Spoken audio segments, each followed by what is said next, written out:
আজই ডাউনলোড করুন আর এনজয় করুন আপনার পছন্দের শো। কুসুম প্লিজ আমাকে প্লিজ 2 মিনিট দাও। ডাক্তার সাহেব আর সবাইকে কি লাভ? একবার আমি আমার মনের কথা তোমায় বলতে চাই। রাতুল এইভাবে আমাদের সবাইকে ঠকাল। দাদা এরকমটা তো হওয়ারই ছিল না। জানা নেই শোনা নেই একটা ছেলে, তাকে তোমরা সবাই মিলে মাথায় তুলে নাচতে শুরু করলে। হ্যাঁ, ছেলেটা তো অনাথ দিদি, ছেলেটা তো পরিবার নেই, ও পরিবারের অর্থই তো বোঝে না, সবকিছুকে ছেলে খেলা মনে করে। এই বিয়েটাকে নিয়ে তো ছেলে খেলাই করলো। এখন তুমি কুসুমের জন্য একটা ছেলে কোথায় পাবে বলো তো? আয়ুষ, হ্যাঁ বলো। যেখান থেকে হোক রাতুলকে খুঁজে বের করো, আমি ওকে এই বাড়িতে দেখতে চাই। ইন্দ্রাণী তুমি একটু শান্ত হও, আমরা দেখছি কি করা যায়, দেখছি।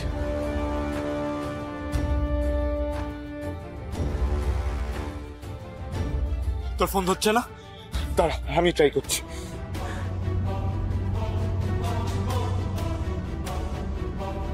Come on. Ratul pick up the phone. Damn it, Ratul. আমি সমাজে মুখ দেখাবো কি করে? কি করে মুখ দেখাবো আমি? আমার বাবার মেয়ের মুখটা তো পুড়লো মেয়ের মুখটা। একটু জল খাও। রাতুল বিয়েটা ভেঙেছে নাকি কুসুম চেয়েছে বলে রাতুল এই সিদ্ধান্ত নিতে বাধ্য হয়েছে? বেশ হয়েছে, বিয়েটা ভেস্তে গেছে। আরো টাকা ওরাও সব টাকা জলে গেছে। আমি তো খুব খুশি হচ্ছি। যদি আজকে সত্যিটা সবাইকে বলতে পারতাম। সবাই রাতুল সাহেবকে দোষ দিচ্ছে, সবাই আমার জন্য এতটা কষ্ট পাচ্ছে। আমি এই বাড়ি ছেড়ে চলে যাচ্ছি ঠিকই, কিন্তু আমার মন চিরকাল এই গাঙ্গুলি বাড়িতেই পড়ে থাকবে। এই বাড়িটা আমার কাছে মন্দির, কিন্তু আমি এতটাই অভাগী যে আমাকে নিজের মন্দির ছেড়ে চলে যেতে হচ্ছে। আপনি আমার বিয়ে এই বাড়ির একজনের মতো করে দিচ্ছিলেন দেবীমা, কিন্তু আপনি যখন জানতে পারবেন যে আমি বিয়ের দিন হঠাৎই এই বাড়ি ছেড়ে চলে গেছি, আপনি কষ্ট পাবেন, আপনি খুব রাগও করবেন। আমি আপনার বিশ্বাস ভেঙেছি, এই বাড়িতে থাকার যোগ্যতা আমার নেই, এটা ভেবেই আমাকে ক্ষমা করে দেবেন দেবীমা, আমাকে ক্ষমা করে দেবেন। ছোটবেলা থেকে আমি আপনার অনেক গল্প শুনে বড় হয়েছি, আর নিজের জীবনে অজান্তেই আপনাকে ঈশ্বরের স্থানে বসিয়েছি। মালদা থেকে চন্দননগর এসেছিলাম একটা ইচ্ছে নিয়ে, যে আপনার মনে আর এই বাড়িতে একটু জায়গা করে নিতে পারবো, চিরকাল আপনার সেবা করতে পারবো। আর আজ যখন আপনি আমাকে সেই জায়গাটা করে দিলেন, তখনই আমাকে এই বাড়ি ছেড়ে চলে যেতে হচ্ছে। আমি কোনোদিনও আপনার মুখোমুখি দাঁড়াতে পারবো না দেবীমা, কোনোদিনও না। কিন্তু পরের জন্মে ঈশ্বরের সঙ্গে লড়াই করতে হলেও আমি এই বাড়িতে আসব, আর আপনাকে দেবীমা বলে ডাকবো। দাঁড়াও কুসুম দাঁড়াও প্লিজ দাঁড়াও। রাতুল সাহেব, আপনি রাস্তা ছাড়ুন, আমাকে যেতে হবে।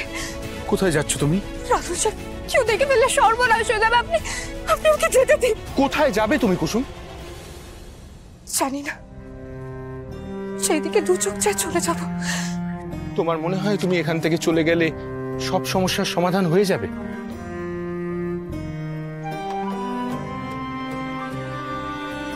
এটা ছাড়া যে আমার কাছে আর কোনো উপায় নেই। একবারও ভেবে দেখেছো কুসুম, তুমি এখান থেকে চলে গেলে ঘন্টু আর বাবার কি হবে? সমাজের প্রত্যেকটা লোক ওদের দিকে আঙুল তুলবে, ছিছি করবে, কাদা ছুড়বে। সবটা মেনে নিতে পারবে তো ওরা? আমি কি করতে পারি বলুন, কি করতে পারি? আমি আমার ছোট সাহেবের সঙ্গে বিয়ে হয়ে গেছে, আর সেই জন্য আমি আপনাকে বিয়ে করতে পারবো না। আমার জীবনের এত বড় একটা সত্যি কথা আমি এই বাড়ির কাউকে বলতে পারছি না। আমি প্রতিদিন এই বাড়িতে থেকে সবাইকে ঠকাচ্ছি, সবাইকে মিথ্যে কথা বলছি আমি, আর সেই জন্য আমার এই বাড়ি ছেড়ে চলে যাওয়া উচিত। চলে যাবো আমি। দাঁড়াও কুসুম, এই বাড়ির থেকে চলে গেলে তুমি খুশি হবে কুসুম?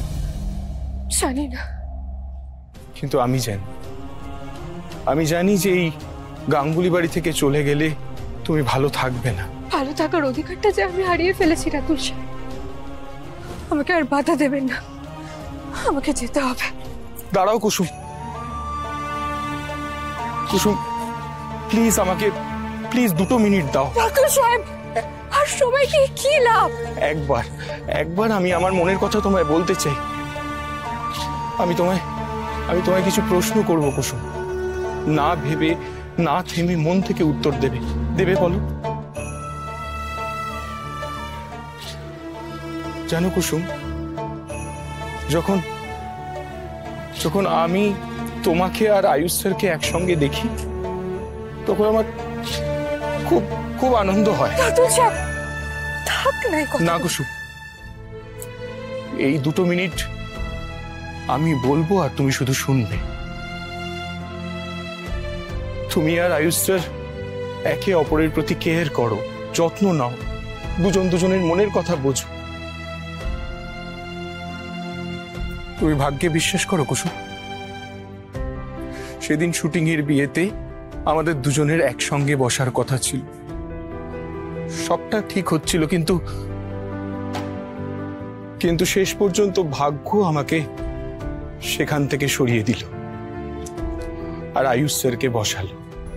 আয়ুষ স্যার তোমার সিঁথিতে সিঁদুর দিল, তোমাদের মালা বদল হলো, অগ্নিসাক্ষী রেখে 7 পাকে ঘুরলে তোমরা, আর সেই ভাগ্যই তোমার মনকে বোঝালো যে রাতুল নয়, আয়ুষ্মান গাঙ্গুলি তোমার জীবন সঙ্গী।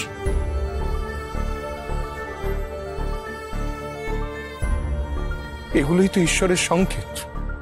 ঈশ্বর আমাদের বিয়েটা আর আমাদের সম্পর্কটা মেনে নেননি। সত্যিটা হলো তুমি আর আয়ুষ স্যার দুজনে 7 জন্মের বন্ধনে বাধা পড়ে গেছো। আরে ওই দেখো কাঁদছে কুসুম, কাঁদছো কেন তুমি? এটাই তো সত্যি। কেন চোখের জল ফেলছো তুমি? তোমার এখানে থাকা জরুরি। মেয়েরা তো বিয়ের পর শ্বশুর বাড়িতেই থাকে আর তুমি বলছো এখান থেকে চলে যাবে। এই বিয়ে আমার কাছে সত্যি হলো, সবার কাছে নখন। কিন্তু তোমার কাছে তো সবটা সত্যি, তাই না? তুমি যেটা সত্যি বলে মেনে নিয়েছো সেটা সবার কাছে মিথ্যে হলেও তোমার কাছে সত্যিটা তো বদলে যাবে না, না কুসুম? তুমি তো নীরবে এই সম্পর্কটাকে টিকিয়ে রাখতে চাও সারাটা জীবন, তাহলে কেন চলে যাচ্ছ? কারণ এই ছাড়া আমার কাছে আর কোনো